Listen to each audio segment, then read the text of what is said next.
లోక్సభ ప్రతిపక్ష నేత రాహుల్ గాంధీకి లక్నో హైకోర్టు షాక్ ఇచ్చింది. రాహుల్ గాంధీపై కేసు నమోదు చేయాలని ఆదేశాలు ఇచ్చింది. ద్వంద్వ పౌరసత్వం కేసులో ఎఫ్ఐఆర్ నమోదు చేయాలని అలహాబాద్ హైకోర్టు బెంచ్ పోలీసులకు ఆదేశాలు జారీ చేసింది.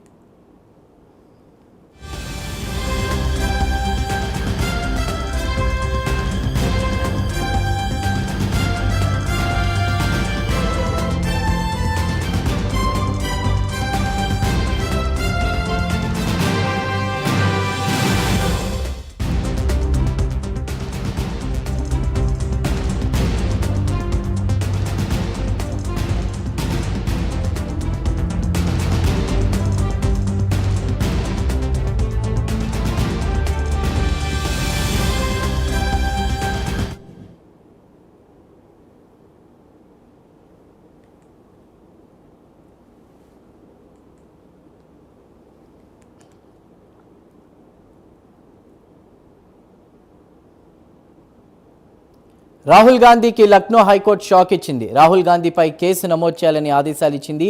ద్వంద్వ పౌరసత్వం కేసులో ఎఫ్ఐఆర్ నమోదు చేయాలని అలహాబాద్ హైకోర్టు బెంచ్ పోలీసులకు ఆదేశాలు జారీ చేసినట్టు తెలుస్తోంది. మరిన్ని వివరాలను మా నేషనల్ బ్యూరో చీఫ్ కళ అందిస్తారు. కళ, యూపీ ప్రభుత్వమే దీనికి సంబంధించి కూడా విచారణ నిర్వహించాలి, లేదంటే ఒక ప్రత్యేక టీంని కేంద్ర దర్యాప్తు సంస్థను కూడా ఏర్పాటు చేయాలనేటువంటి ఆదేశాలు కోర్టు జారీ చేసినట్టు తెలుస్తోంది. రాహుల్కి సంబంధించి అప్డేట్స్ ఏంటి? దాదాపు ఒక బిగ్ బ్రేకింగ్ అని చెప్పవచ్చు. ఒకవైపు వాడివేడి చర్చలు పార్లమెంటు సమావేశాలు జరుగుతున్నాయి, మరొక వైపు ఒక బ్రేకింగ్ న్యూస్ అని చెప్పవచ్చు. దాదాపు ద్వంద్వ పౌరసత్వానికి సంబంధించినటువంటి రాహుల్ గాంధీకి వ్యతిరేకంగా కేసు నమోదైనటువంటి అలహాబాద్ హైకోర్టు కీలకమైనటువంటి ఆదేశాలు ఇవ్వడం జరిగింది. దాదాపు జనవరి 28వ నాటి ఉత్తర్వులను సవాల్ చేస్తూ బీజేపీకి సంబంధించినటువంటి కార్యకర్త శిఖర్ దాఖలు చేసినటువంటి పిటిషన్ పై ఈ రోజు ఇటు చాలా కీలకమైనటువంటి అలహాబాద్ హైకోర్టు ఆదేశాలు జారీ చేయడం జరిగింది.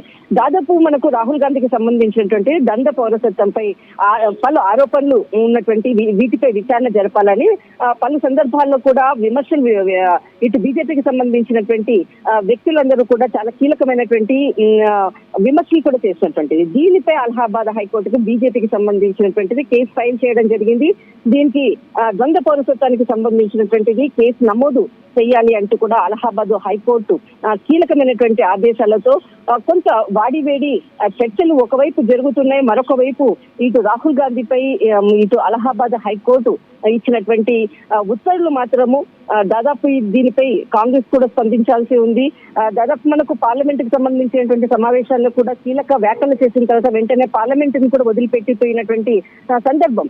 ఆ సందర్భము ఎందుకు వెంటనే వెళ్లిపోయారు అన్నటువంటిది ఒకవైపు ఇక్కడ పార్లమెంట్ సమావేశంలో కూడా చర్చ నడుస్తుంది. కానీ ఆ వెళ్లిపోయినటువంటి సమయం అనుకోవచ్చు, ఇటు ఉత్తరప్రదేశ్ అలహాబాద్ కోర్టుకు సంబంధించినటువంటి సమయం కూడా ఒకటే. దీనికి సంబంధించినటువంటి కీలక ఉత్తర్వులు ఎఫ్ఐఆర్ కీలక ఉత్తర్వులు అలహాబాద్ కోర్టు ఇచ్చినటువంటి పక్షంలో బయటికి వెళ్లారా లేకపోతే మరేదైనా కారణమా అన్నది మాత్రము ఇక్కడ బీజేపీ సంబంధించినటువంటి కీలకంగా కూడా కొంత సోషల్ మీడియా వేదికగా కూడా వ్యాఖ్యలు చేస్తున్నటువంటిది. కానీ ముఖ్యంగా ఇక్కడ అలహాబాద్ కు సంబంధించినటువంటి హైకోర్టు ఆదేశాలు మాత్రము ద్వంద్వ పౌరసత్వానికి దీనిపై లక్నోలో ప్రత్యేక ఎంపీ కోర్టుకు సంబంధించినటువంటిది గత జనవరి 28వ తేదీన జరిగినటువంటి తీర్పును మాత్రం ఈ రోజు మరి కేసు నమోదు చేసి అలహాబాద్ కోర్టు ఇచ్చినటువంటి ఆదేశాలు చాలా కీలకమైనటువంటి బ్రేకింగ్ అని చెప్పవచ్చు. రైట్ కళ, థాంక్యూ.